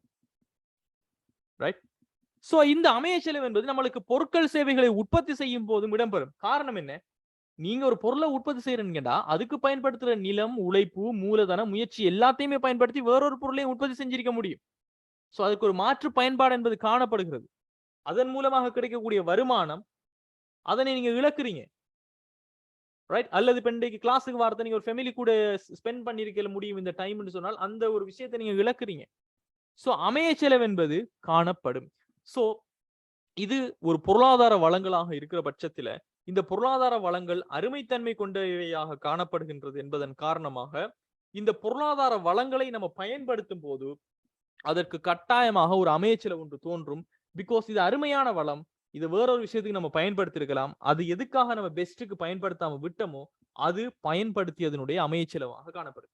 சோ இந்த பொருளாதார வளங்களுக்கு நாம உதாரணங்கள் சொன்னோம்னு சொன்னால் கட்டடங்கள், இயந்திரங்கள், மனித வளங்கள், மூலப்பொருட்கள், இயற்கை வளங்கள் என்று சொல்லி எந்தெந்த வளங்கள் எல்லாம் அருமையானதாக காணப்படுகிறதோ அது எல்லாத்தையுமே நாம என்ன சொல்றோம்? பொருளாதார வளங்கள் அப்படின்னு சொல்றோம். ரைட்? சோ இதை நீங்க தெளிவாக நீங்க புரிஞ்சு கொள்ளணும். அதே மாதிரி நம்ம பொருளாதார வளங்களாக முக்கியமாக நம்ம 4 வகைகளாக பிரிக்கிறோம். இந்த 4 வகைகளாக நம்ம எப்படி பிரிக்கிறோம்னு சொன்னால் இதற்கு காரணம் தான் உற்பத்தி காரணிகள். சோ பொருளியலில் பொருளாதார வளங்கள் என்று சொல்லப்படுவதும் உற்பத்தி காரணிகள் என்று சொல்லப்படுவதும் ஒரே விஷயம்தான். உற்பத்தி காரணிகள் என்றால் என்ன? அது இருந்தால்தான் நம்மளால உற்பத்தி செய்ய முடியும். அதற்கான காரணி, உற்பத்திக்கான காரணிகள், ப்ரொடக்ஷன் ஃபேக்டர்ஸ். சோ பொதுவாக நம்ம பொருளியலை பொறுத்த வரைக்கும் நிலம், உழைப்பு, மூலதனம், முயற்சி, லேண்ட் நிலம், உழைப்பு லேபர், மூலதனம் கேபிட்டல், முயற்சி என்டர்பிரினர்ஷிப், இந்த மாதிரி 4 விடயங்களாகத்தான் நம்ம பிரிப்போம். சோ அருமைத்தன்மையானது ஒரு பொருளாதார வளங்களுக்குரிய ஒரு முக்கிய பண்பாக காணப்படுகிறது. இதனால பொருளாதார வளங்கள் இந்த நிலத்தையோ உழைப்பையோ மூலதனத்தையோ முயற்சியோ பயன்படுத்தும் போது அதற்கு மாற்று பயன்பாடு வேறொரு விஷயத்துக்கு பயன்படுத்தலாம் என்கின்ற ஒரு தன்மை காணப்படுவதனால் அதன் போது எப்போதுமே அமைய செலவு என்பது தோன்றும். உதாரணத்துக்காக ஒரு நிலத்துண்டு ஒரு பயன்படுத்துறீங்க, ஒரு எரிபொருளை நீங்க பயன்படுத்துறீங்க. சோ அதுக்கு வேற ஒரு ஆல்டர்னேட்டிவ் உங்களுக்கு இருந்தே இருக்கு. உதாரணத்துக்கு பெட்ரோலை நீங்க வாங்கி வச்சு ஒரு பயணத்துக்கு பயன்படுத்துறதுக்கும் அல்லது ஒரு பிளாக் மார்க்கெட்ல கூடிய விலைக்கு நீங்க விற்கிறங்கிற 2 சாய்ஸ் இருந்தீங்கன்னு சொன்னால் எதை நீங்க தெரிவு செய்றீங்களோ அதற்காக அடுத்ததாக நீங்க விட்டு கொடுக்கின்ற உங்களுடைய மிகச்சிறந்த தெரிவு தான் இங்கு அமைய செலவாக இருக்க போகிறது. ரைட்? சோ இந்த பொருளாதார வளங்கள் அப்படின்னு சொல்லக்கூடிய ஒரு விஷயம் எல்லாருக்குமே புரிஞ்சுதா? முக்கியமாக என்ன? பொருளாதார வளங்கள் என்பது அருமையாக காணப்பட வேண்டும். அதற்கு அந்த வளங்களை பயன்படுத்தும் போது அமைய செலவு என்பது உருவாகும். Right? Shall I get a confirmation from all the people? Shall I get yes? Quickly please. Yes or no? உங்களுக்கு புரிஞ்சுதா இல்ல புரியலையா? மூலதனம் என்றால் என்னன்னு சொல்லி அனிதா கேக்குறாங்க. நம்ம அதை படிப்போம். அமைய செலவுல கணக்கு இருக்குதான்னு சொன்னால் அதனை நம்ம அடுத்தடுத்த டாபிக்ஸ்ல நம்ம பார்ப்போம். No worries. Right? Good. So இப்போ பொருளாதார வளங்கள் பார்த்துட்டோம். ஒரு டைப் நம்ம பார்த்துட்டோம். அடுத்த டைப் நம்ம பார்க்க போறதுதான் இந்த பொருளாதாரம் அல்லாத ஒரு வளம். சோ பொருளாதாரம் அல்லாத ஒரு வளம் சம்பந்தமாக நம்ம பார்க்க போறோம். நான் எக்கனாமிக் ரிசோர்சஸ் சொல்லக்கூடிய ஒரு விஷயம். சோ நான் எக்கனாமிக் ரிசோர்சஸ் இதை நம்ம பொதுவாக நம்ம இயற்கை வளங்கள் அப்படின்னு சொல்லலாம். பொருளாதாரம் அல்லாத வளங்கள். இப்ப உதாரணத்துக்கு நீங்க இந்த பிக்சரை பாத்தீங்கன்னா ஸ்டூடெண்ட்ஸ், நமக்கு சூரிய ஒளி நமக்கு கிடைக்கிறது. நீர் வளங்கள் குளங்களின் மூலமாக மழை நீராக நமக்கு கிடைக்கிறது. ரைட்? நிலத்தை தோண்டி நாம அருமையான இந்த மெட்டல்ஸ் மினரல்ஸ் நம்ம எடுத்துக்கொள்றோம். அதே மாதிரி இந்த எரிவாயு இருக்கக்கூடிய வளங்கள், அந்த க்ரூட் ஆயில் என்று சொல்லக்கூடிய கச்சா எண்ணெய்களை நாம் என்ன செய்யறோம்? அரபு நாடுகள் எல்லாம் அதனை செஞ்சு எடுத்துக்கொள்றாங்க. ரைட்? அதே மாதிரி மண் வளங்களாக இருக்கட்டும், விவசாயத்துக்கான நில வளங்களாக இருக்கட்டும். ரைட்? அதே மாதிரி எனிமல் ரிசோர்சஸ், விலங்குகளினுடைய வளங்கள், காடுகள், காற்று என்று சொல்லக்கூடியது எல்லாமே நமக்கான இயற்கை வளங்களாக காணப்படுகிறது. சோ இந்த பொருளாதாரம் அல்லாத வளங்கள், இந்த இயற்கை வளங்கள் என்று சொல்லப்படுவதை நம்ம இங்க என்னன்னு சொல்லி நம்ம டெபினிஷன் பண்றோம்னு சொன்னால், இயற்கையினால் இலவசமாக வழங்கப்படுவது, நமக்கு ஃப்ரீயா நமக்கு கிடைக்குது. இயற்கை இறைவன் படைச்சிருக்கிறான்னு சொல்லலாம். சோ இயற்கையிலிருந்து நமக்கு சுவாசிக்க காற்று கிடைக்கிறது, மழையின் மூலமாக நீர் கிடைக்கிறது. ரைட்? நிலத்தின் கீழே நிறைய கனிய வளங்கள் காணப்படுகிறது. சோ இந்த மாதிரி இயற்கையினால நமக்கு இலவசமாக வழங்கக்கூடியது. அதே சமயம் இது இயற்கை இலவசமாக வழங்குறதால எந்த ஒரு வளத்திலும் அருமையானதாக இங்கு காணப்படாது. சூரிய ஒளி என்பது அருமை கிடையாது, எல்லாருக்குமே காணப்படுகிறது. ரைட்? உலகத்துல காணப்படுகின்ற எல்லா மனிதனுக்கும் சூரிய ஒளி விருப்பமாக இருந்தாலும் நீங்க காலையில எழுமினீங்க என்று சொன்னா நீங்க சூரிய ஒளியை பெற்றுக்கொள்ள முடியும். சோ இங்க அருமைத்தன்மை என்பது கிடையாது. அதனால வள செலவு என்பது கிடையாது. உற்பத்தி செய்யறதுக்காக செலவு செய்ய வேண்டிய அவசியம் கிடையாது. இதனால இத நம்ம நுகர்வு செய்யறதால இன்னொன்று நம்ம விட்டு கொடுக்கணுங்கிற அமைய செலவு என்பது இதற்கு உருவாகாது. சோ இயற்கையினால இது இலவசமாக வழங்கப்படும். அமைய செலவு என்பது அற்ற பொருட்கள் சேவைகளின் உற்பத்திக்காக பயன்படுத்தக்கூடிய அருமையற்ற வளங்களை நம்ம பொருளாதாரம் அல்லா வளங்கள் சொல்றோம். Resource on which there is no scarcity, அருமை என்பது காணப்படாது. and things that can be obtained from the nature at no cost, எந்த ஒரு செலவும் இல்லாமல் இயற்கையில நம்ம பெற்றுக்கொள்ள முடியுமாக இருந்தால் இந்த வளங்களைத்தான் நாம பொருளாதாரம் அல்லாத வளம் அல்லது இலவச வளம் அப்படின்னு சொல்றோம். சோ பொருளாதாரம் அல்லாத வளம். இது எல்லாருக்கும் புரியுதா? முதலாவது இதோட டெஃபினிஷன்.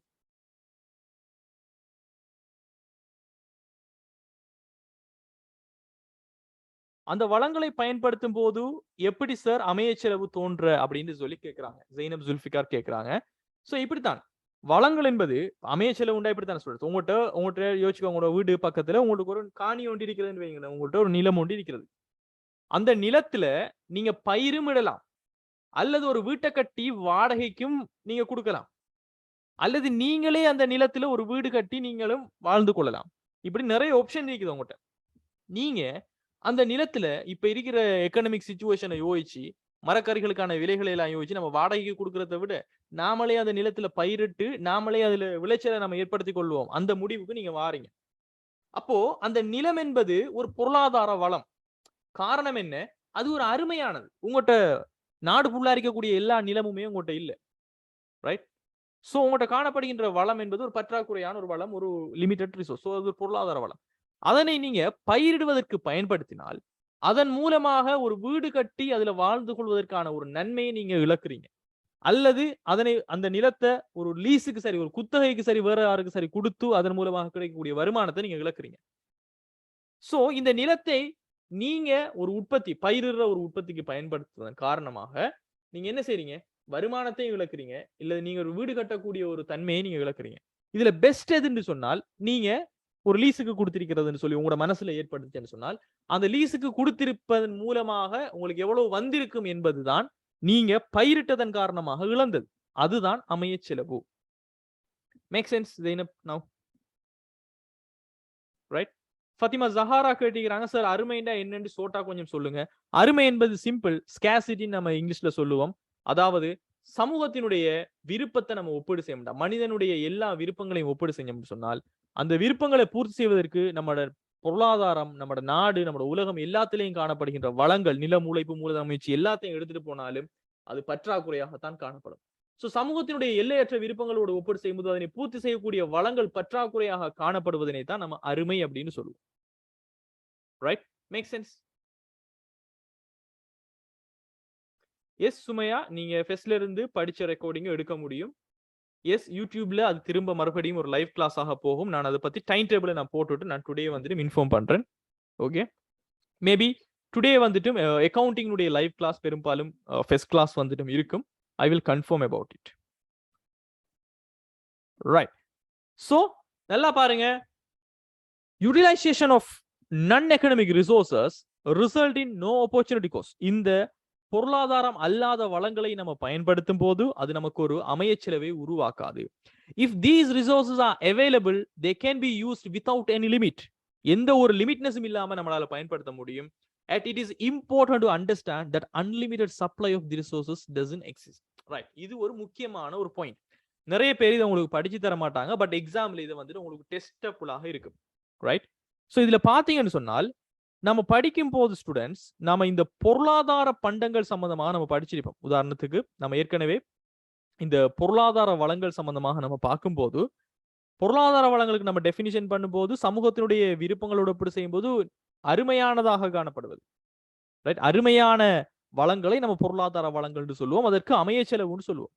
அதே மாதிரி இங்க நம்ம பார்த்தோம்னு சொன்னால் இந்த இலவச வளம் என்பது நமக்கு ஒரு அமைய செலவு ஒன்று அற்றதாக காணப்படும்.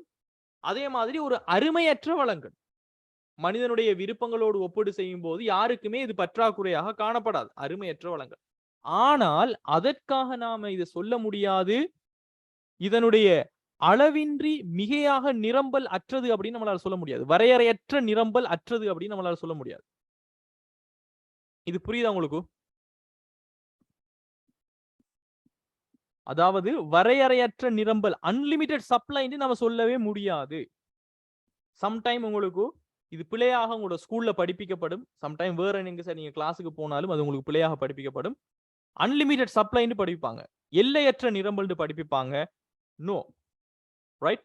பொருளாதாரம் அல்லாத வளங்கள் என்பது எல்லையற்ற நிரம்பல் என்பது கிடையாது.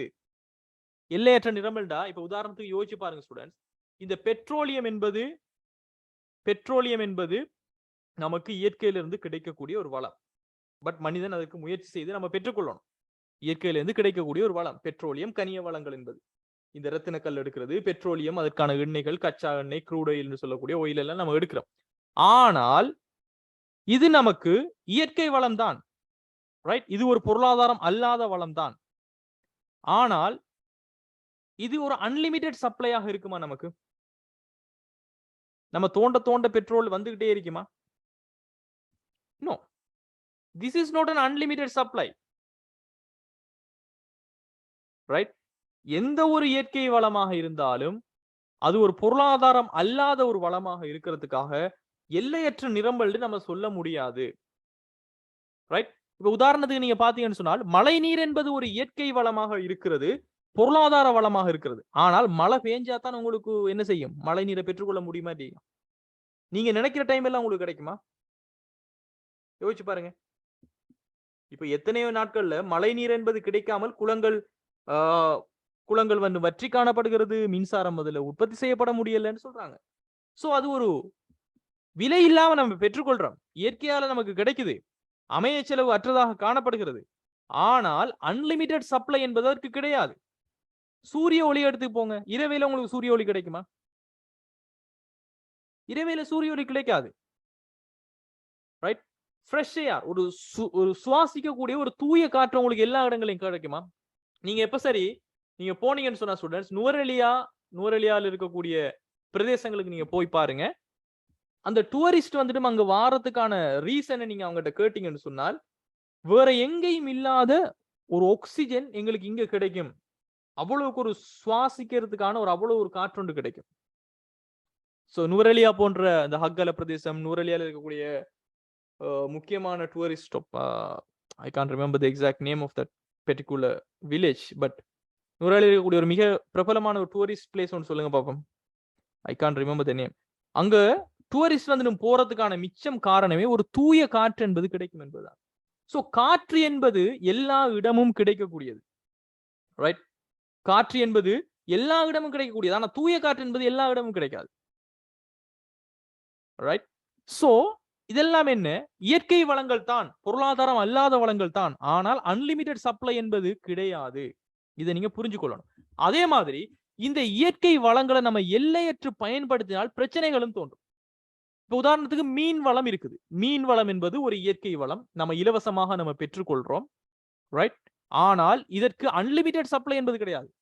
நீங்க இருக்கிற மீனை எல்லாம் டெய்லி நீங்க பிடிச்சு கொண்டே இருக்கீங்க, அளவுக்கு அதிகமாக நீங்க பிடிச்சு கொண்டே இருக்கீங்க, அதனுடைய இனவிருத்திக்கு நீங்க உதவுறீங்களும் இல்ல, அந்த இனவிருத்தி இடம்பெறதுக்கு ஒரு டைம் நீங்க கொடுக்குறீங்கல்ல, அது உருவாகிறதுக்கு ஒரு டைம் கொடுக்குறீங்கன்னா அது இல்லாமலே போயிடும், ரைட்?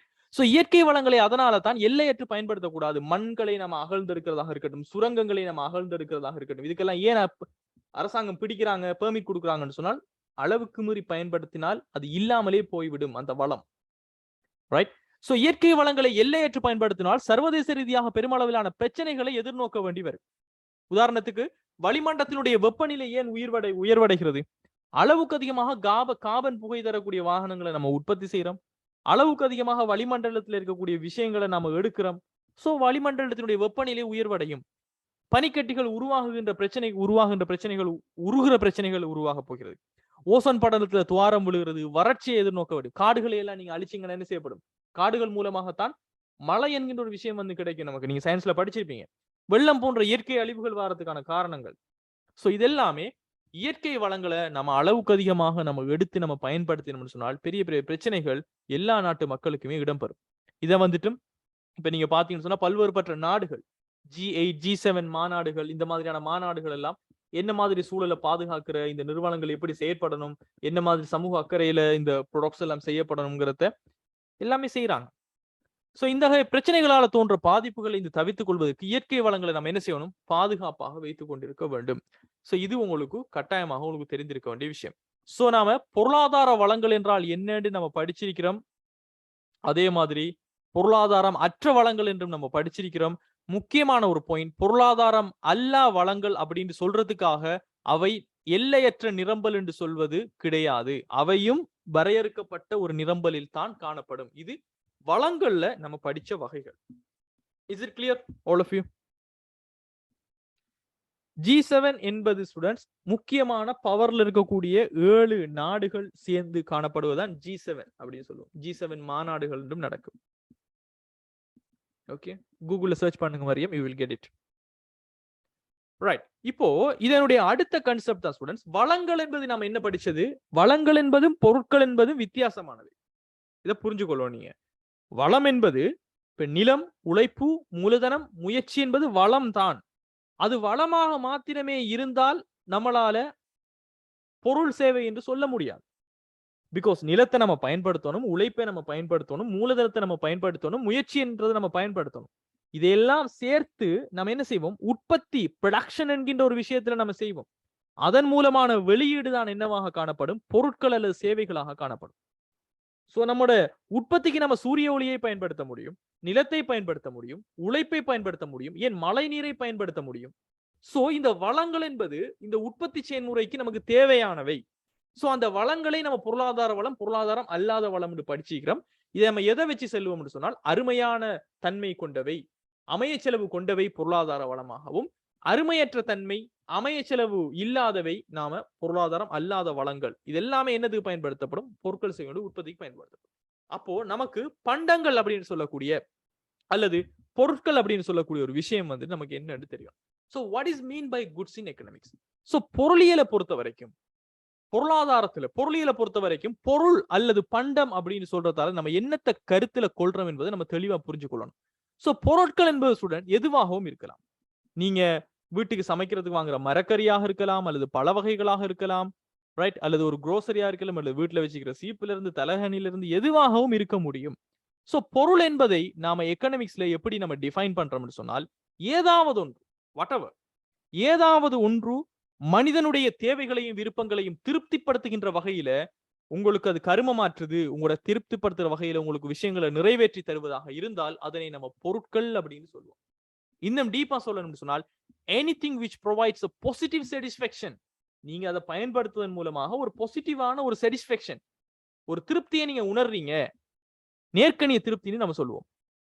சோ ஒரு விஷயத்தை நீங்க பயன்படுத்துவதன் மூலமாக ஒரு நேர்க்கணிய திருப்தி, ஒரு பாசிட்டிவான ஒரு satisfaction உங்களுக்கு கிடைக்குதுன்னு சொன்னால் அதனை நாம பொருள் அப்படின்னு சொல்லுவோம், குட்ஸ்ன்னு சொல்லுவோம். இதுதான் எக்கனாமிக்ஸ்ல நம்ம கொடுக்கிற ஒரு டெஃபினிஷனாக இருக்கிறது. இது புரியுதா?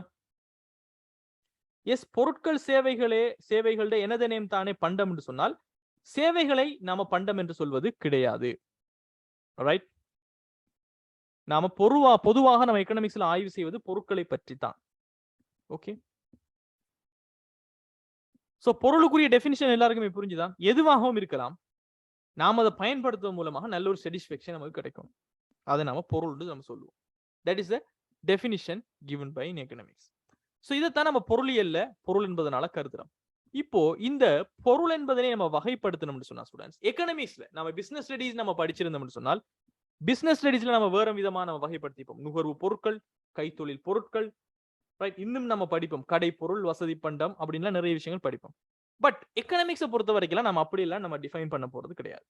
So types of goods in according to scarcity and opportunity cost. இங்க நம்ம பொருட்களை நம்ம எப்படி வகைப்படுத்த போறோம்னு சொன்னால், இந்த பொருட்கள் அமைய செலவு கொண்ட ஒரு அருமையான ஒரு பொருட்களா, இந்த பொருட்களுக்கு அருமைத்தன்மை என்பது காணப்படுகிறதா, இந்த பொருட்களுக்கு அமைய செலவு என்பது காணப்படுகிறதா, இந்த ரெண்டு விடயங்களையும் வைத்து தான் நம்ம பொருட்களை நம்ம வகைப்படுத்த போறோம். சோ பொருட்களை நம்ம வகைப்படுத்தினால் எக்கனாமிக்ஸ்ல நமக்கு ரெண்டு விதமான பொருட்களை நம்ம சொல்லலாம். ஒன்று எக்கனாமிக் குட்ஸ் சொல்லக்கூடிய பொருளாதார பண்டங்கள், அதே மாதிரி நன் எக்கனாமிக் குட்ஸ் சொல்லக்கூடிய பொருளாதாரம் அல்லாத பண்டங்கள் சொல்லி நம்ம ரெண்டு விதமாக நம்ம வகைப்படுத்தலாம். சோ ஏற்கனவே நல்லா நினைவு வச்சுக்கொள்ளுங்க, வளங்களை நம்ம வகைப்படுத்தும் போதும் பொருளாதார வளம், பொருளாதாரம் அல்லாத வளங்கள் சொல்லித்தான் நம்ம எக்கனாமிக்ஸ்ல பார்த்தோம். அதே மாதிரி இந்த பொருட்கள் சேவைகளை நம்ம பொருட்களை நம்ம வகைப்படுத்தும் போதும் பொருளாதார பண்டம், அதாவது பொருளாதார பொருள், பொருளாதாரம் அல்லாத பொருள் தான் நம்ம வகைப்படுத்த போறோம். சோ பொருளாதாரம் அல்லாத பொருளை நம்ம பார்க்கும்போது இதற்கு இன்னொரு பெயர் தான் இலவச பண்டம், ஃப்ரீ குட்ஸ். ரைட், இப்போ இந்த இலவச பண்டம் ஃப்ரீ குட்ஸ் நான் சொல்லும் போது எத்தனை பேருக்கு நாம இது keyword analysis, pass paper analysis பார்க்கும்போது வந்த கீவேர்டுங்கிறது நினைவுக்கு வந்துச்சு? How many people got that? How many people can remember?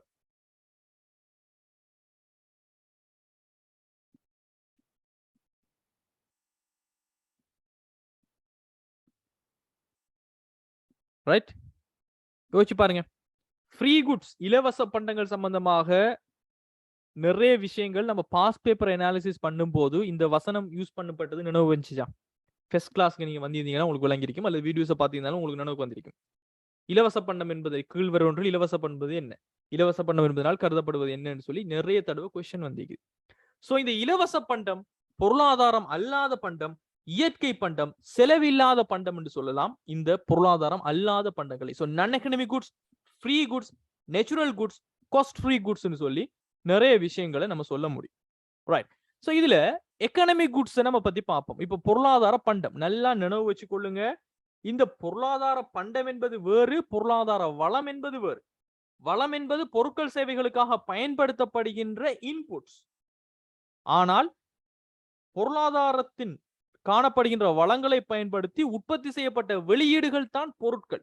சரியா? இதை பத்தி தான் நம்ம இப்ப பார்த்துட்டு இருக்கிறோம். சோ இதுல எக்கனாமிக் குட்ஸ், பொருளாதார பண்டங்கள் அப்படின்னு பாத்தீங்கன்னு சொன்னால் சிம்பிளாக இந்த பிக்சரை பார்ப்பதன் மூலமாக உங்களுக்கு சில விஷயங்களை அண்டர்ஸ்டாண்ட் பண்ணிக்கொள்ள முடியும். ரைட்? சோ இது என்னது? இது what is this picture about? இது என்னவாக இருக்கிறது? இதை பார்க்கும்போது உங்களுக்கு என்ன ஸ்டூடெண்ட்ஸ் மனசுல தோணுது? What you are getting on your mind? Transport, export, Pooja harbor, Abdullah ship. Right? இன்றைக்கு பாருங்க, நம்ம நாட்டுல இதே நாள் இதே வருஷத்தை நீங்க எடுத்து பாத்தீங்கன்னா, போன வருஷம் நீங்க எடுத்து பாத்தீங்க, அல்லது அதுக்கு முதல் இருக்கக்கூடிய வருஷங்களை எடுத்து பாருங்க.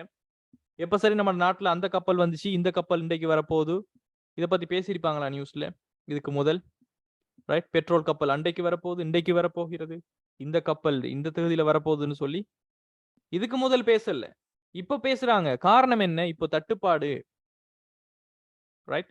சோ இந்த பொருளாதார பண்டங்கள் அப்படின்னு சொல்லும் போது ஸ்டூடெண்ட்ஸ், இப்போ இது ஒரு வேற நாட்டில இருந்து நமக்கு இந்த பொருட்கள் நமக்கு கிடைக்கப்படுவதாக இருந்தால், நம்ம இறக்குமதி செய்யறமாக இருக்குது, மத்த நாடு நமக்கு ஏற்றுமதி செய்யறதாக இருந்தால், அந்த பொருட்களை நமக்கு இலவசமாக நமக்கு தந்துருவாங்களா? No, they won't. பிகாஸ் அந்த பொருளை அவங்க உற்பத்தி செய்யறதுக்கு அங்க ஒரு நிலத்தை எடுத்து, அங்க உழைப்பை எடுத்து, அவங்க கடனுக்கு எடுத்து, சல்லி எடுத்து, முயற்சி செஞ்சு எல்லாமே செய்து ஒரு விலையை வச்சு அதுல கப்பல்ல ஏற்றி அதற்கு ஒரு கட்டணத்தை கட்டித்தான் இங்க நமக்கு வந்து சேரப்போகிறது.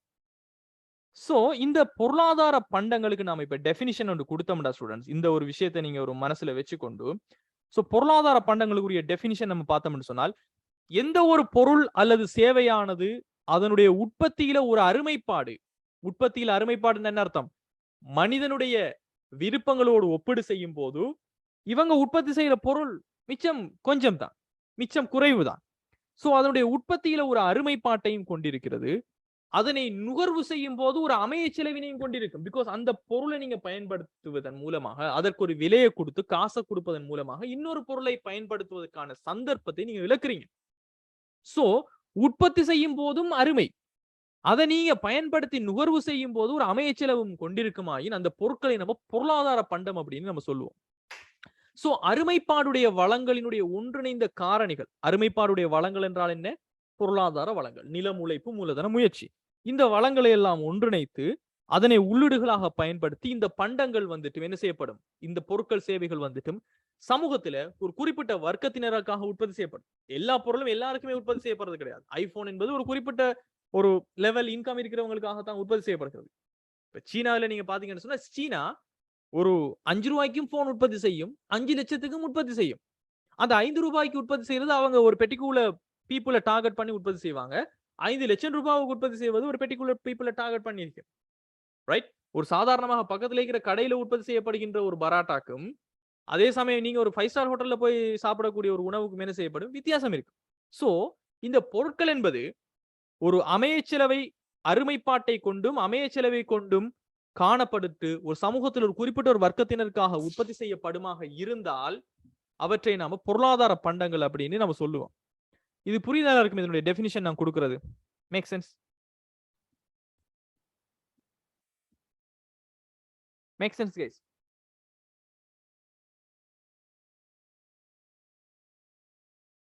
சோ எந்த ஒரு பொருள் சேவையாக இருந்தாலும் அதனுடைய உற்பத்தியில் அருமை காணப்பட வேண்டும். பிகாஸ் மனித விருப்பங்களோடு உற்பத்தி செய்யும் போது அந்த கம்பெனியோ அந்த நாடோ உற்பத்தி செய்யறது மிச்சம் குறவு. அதை பயன்படுத்தும் போது நாமளும் ஏதாவது ஒன்றை விட்டு கொடுத்துட்டு தான் நாம இதை பயன்படுத்த வேண்டும். இந்த மாதிரியான பண்டங்களை நம்ம என்ன செய்யறோம்? பொருளாதார பண்டங்கள் அப்படின்னு நம்ம சொல்றோம். இன்னும் கொஞ்சம் நம்ம பார்த்தோம்னு சொன்னால் நிரம்பலில் அருமைத்தன்மை காணப்படுகின்ற பண்டங்களை நாம பொருளாதார பண்டங்கள் சொல்லுவோம். ஏன் நிரம்பல்ன்றா என்ன? நமக்கு கிடைக்கக்கூடியதான அளவு. ஒரு புத்தகத்தை, ஒரு பேனாவை, ஒரு அரிசியை, ஒரு மாவை, இன்றைக்கு காலகட்டத்தில் ஒரு பெட்ரோலை, ஒரு டீசலை, ரைட், ஒரு பேப்பர், எதை எடுத்தாலும் ஒரு நிரம்பலில் அருமைத்தன்மை. சோ இந்த மாதிரியான பண்டங்களை நம்ம பொருளாதார பண்டங்கள் சொல்றோம். So there is a resource cost and opportunity cost involved with economic goods. இந்த பொருளாதார பண்டங்களை உற்பத்தி செய்யும் போது வளச்செலவு என்பது காணப்படும். வளச்செலவு என்பது என்ன? நிலத்திற்கு நம்ம வாடகை ஒன்று கொடுத்திருப்போம், உழைப்புக்கு கூலி சம்பளங்களை நம்ம கொடுத்திருப்போம், ஒரு மூலதனமாக ஒரு பேங்க்ல இருந்து ஒரு லோன் ஒன்று எடுத்து வந்தீங்கன்னு சொன்னா அதுக்கு வட்டி கொடுத்திருப்போம், ஒரு முயற்சியாளராக நாம இருந்தோம்னு சொன்னால் நம்ம லாபம் ஒன்று நமக்கு தேவைன்னு சொல்லி நம்ம கேட்டிருப்போம். சோ இந்த மாதிரியான ஒரு வளச்செலவையும், ரைட், இது உற்பத்தியில இடம்பெறும் வளச்செலவு என்பது. நுகர்வு செய்து கொள்ளும் போது நாம இன்னொரு பொருளை விட்டு கொடுத்து தான் நம்ம அதனை பயன்படுத்தணும். சோ வளச்செலவும் அமைய செலவும் இந்த பொருளாதார பண்டங்களுக்கு காணப்படும். அதே சமயம் நீங்க பாத்தீங்கன்னு சொன்னால் பொருளாதார பண்டத்தினுடைய உற்பத்தியில் மனிதனுடைய தலையீடு காணப்படும். ரைட், பிகாஸ் நிலம் என்பது அவ்வாறே காணப்படுகிறது, உழைப்பு என்பதும் காணப்படுகிறது, மூலதனம் என்பதும் காணப்படுகிறது, முயற்சியாண்மையும் காணப்படுதுன்னு சொன்னால் மனிதன் அங்கு தலையீடு செய்து அந்த நிலத்தை எடுத்து உழைப்பை கொண்டு வந்து அவனுடைய முயற்சியை போட்டு மூலதனத்தை போட்டு எல்லாத்தையும் ஒன்றிணைத்து ஒரு ஹியூமன் இன்டர்ஃபியரன்ஸ், ஒரு மனிதனுடைய தலையீடு காரணமாகத்தான் அங்கு பொருட்கள் சேவைகளுடைய உற்பத்தி என்பது இடம்பெறக்கூடியதாக இருக்க போகிறது. சோ பொருளாதார பண்டங்களை உற்பத்தி செய்யும் போது ஒரு பேனாவாக இருந்தாலும், ஒரு பென்சிலாக இருந்தாலும், ஒரு அரிசியாக இருந்தாலும், ஒரு மாவாக இருந்தாலும் அங்க மனிதனுடைய தலையீடு, ரைட், காணப்படும். So economic goods are produced with the intervention of man and with the combination of resources. வளங்களை ஒன்றிணைத்து மனிதன் தலையீடு செய்துதான் அங்கு பொருட்கள் சேவைகள் என்பது உற்பத்தி செய்யப்படும். அதே போல ஒரு பொருளாதார பண்டத்தினுடைய உற்பத்தியில அருமையான வளங்கள் பயன்படுத்தப்படும். பிகாஸ் இங்க அருமையான வளங்கள் என்பது என்ன? பொருளாதார வளங்கள். ரைட், உற்பத்தியில ஒரு வளச்செலவும் அமைய செலவும் அருமையான தன்மையும் காணப்படக்கூடிய பொருளாதார வளங்கள், நிலம், உழைப்பு, மூலதன, முயற்சி போன்றவை பயன்படுத்தப்படுறதால இந்த பொருளாதார பண்டங்களுக்கு கட்டாயமாக விலை என்பது காணப்படும். இந்த விலை காணப்படுறதால நாம ஒரு தெரிவை செய்யணும். தெரிவை செய்யும் போது மற்ற பொருட்களை நம்ம விட்டு கொடுக்க வேண்டி வரும். சோ அதனால தெரிவு பிரச்சனை ஒன்றும் காணப்படும். ஒவ்வொரு பொருட்கள் காணப்படும், உங்களுக்கு தேவைகள், விருப்பங்கள் காணப்படுகிறது. இதுக்குள்ள எந்த பொருளை நான் தெரிவு செய்து கொள்றது, இது விலையை வச்சு நான் தெரிவு செய்யறதா, தரத்தை வச்சு தெரிவு செய்யறதா அப்படின்னு சொல்லக்கூடிய தெரிவு பிரச்சனை என்பது இந்த பொருளாதார பண்டங்களுக்கு உருவாகும். ரைட், ப்ராப்ளம் ஆஃப் சாய்ஸ்னு சொல்லுவோம். இது புரியுது எல்லாருக்குமே நான் சொல்ற விஷயங்கள்? Make sense? சோ பொருளாதார பண்டம் என்பது என்ன? உற்பத்தியில அருமை, நுகர்வுல அமைய செலவு. அதுக்கான உதாரணம் மனிதனுடைய தலையீடு காணப்படும், அருமையான வளங்கள் பயன்படுத்தப்படுறதால விலை காணப்படும். விலை காணப்படுறதால நாம் என்ன செய்யலாம்? நமக்கிட்ட எல்லா நேரமும் எல்லாத்தையும் வாங்குறதுக்கான பணமோ வளமோ நமக்கிட்ட இருக்காது. அதனால நம்ம தெரிவு செய்ய வேண்டி வரும். அது விலையின் அடிப்படையில், தரத்தின் அடிப்படையில் இருக்கக்கூடியதாக இருக்கும். சோ இது எல்லாமே ஒரு பொருளாதார பண்டம் தொடர்பாக நம்ம படித்த விடயங்களினுடைய நோட்ஸ் அடிக்குது. சோ பொருளாதார பண்டம் என்பது எல்லாருக்குமே முதல்ல விளங்கிட்டான்னு கொஞ்சம் கன்ஃபார்ம் பண்ணுங்க. எனக்கு shall I get a confirmation from all the people? வளச்செலவு மீன்ஸ் எல்லை செலவான்னு சொல்லி மதாஹிலியத் கேட்கிறாங்க. நோ, வளச்செலவு என்பது வேறு, எல்லை செலவு என்பது வேறு. நம்ம அதை பத்தி பிறகு படிப்போம். வளச்செலவு என்றால் பயன்படுத்துகின்ற வளங்களுக்கான செலவு. நிலத்திற்கென்றால் வாடகை, உழைப்புக்கென்றால் கூலி சம்பளம், மூலதனத்துக்கென்றால் வட்டி, முயற்சிக்கின்றால் லாபம். இதைத்தான் நம்ம வளச்செலவு நீங்க சொல்றோம். ரைட், இப்போ இந்த பொருளாதார பண்டத்தினுடைய பண்புகள் சம்பந்தமாக நம்ம பார்த்துருவோம். சோ பொருளாதார பண்டத்தினுடைய பண்புகள் நம்ம பார்க்கும்போது இங்க 7 பண்புகளை நான் பிரதானமாக நான் சொல்றேன் நம்ம படிச்ச விஷயத்துக்குள்ள. ஒன்று, existence of cost of resources. Right, வளச்செலவு அல்லது உற்பத்தி செலவு என்பது காணப்படும். அதே சமயம் இரண்டாவது, அமைய செலவு ஒன்றை கொண்டிருக்கும். சோ உற்பத்தியில் வளச்செலவு, நுகர்வில் அமைய செலவு என்பதை கொண்டிருக்கும். அதே சமயம் economic goods are an outcome of the production process. மனிதன் தலையீடு செய்து வளங்களை ஒன்றிணைத்து உற்பத்தி செய்வதனுடைய வெளியீடு தான் இந்த பொருளாதார பண்டங்களாக இருக்க போகிறது. அதே சமயம் existence of limitations or scarcity in supply. நிரம்பலில் ஒரு அருமைத்தன்மை காணப்படும், அல்லது வளங்களின் அருமைத்தன்மை காணப்படும், அல்லது ஒரு லிமிடேஷன், ஒரு வரையறுக்கப்பட்ட ஒரு நிரம்பல் காணப்படக்கூடியதாக இருக்கும். அதே சமயம் தெரிவு பிரச்சனை, the problem of choice, the existence of problem of choice.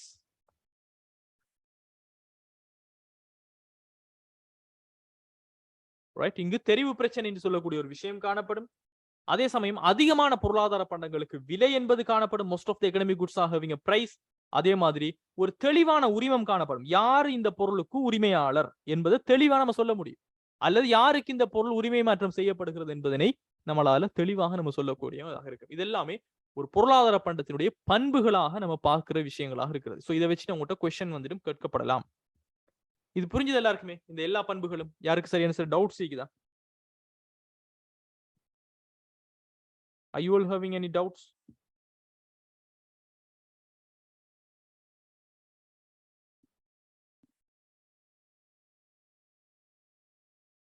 Any questions? இல்ல அது புரிஞ்சது எல்லாருக்குமே? Shall I get a yes or no? Or any questions? If you want, you can unmute and talk also.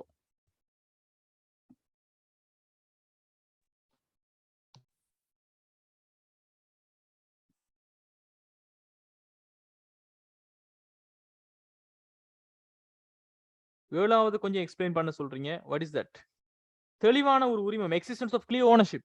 உதாரணத்துக்கு ஒரு பெண்ணை நீங்க வாங்கிட்டு வந்தீங்கன்னு சொன்னால் அதுக்கு காசு கொடுத்தோன்னு அதனுடைய உரிமையாளர் யாரு? நீங்க தான். ரைட்? ஒரு புக்ஸை நீங்க வாங்கிட்டு வந்தீங்கன்னு சொன்னால் அதனுடைய உரிமையாளர் யாரு? நீங்க தான். சூரிய ஒளிக்கு யார் ஓனர் நம்மளால சொல்ல முடியுமா? மழை நீருக்கு யார் ஓனர் நம்மளால சொல்ல முடியுமா? முடியாது. அதைத்தான் நம்ம சொல்றோம், எக்ஸிஸ்டன்ஸ் ஆஃப் கிளியர் ஓனர்ஷிப். யார் உரிமையாளர் என்பது தெளிவாக இருக்கும். பிகாஸ் நம்ம விலையை கொடுத்து வாங்கிருப்போம். அதுதான் ஏழாவது பண்பாக நம்ம சொல்ற விஷயம்.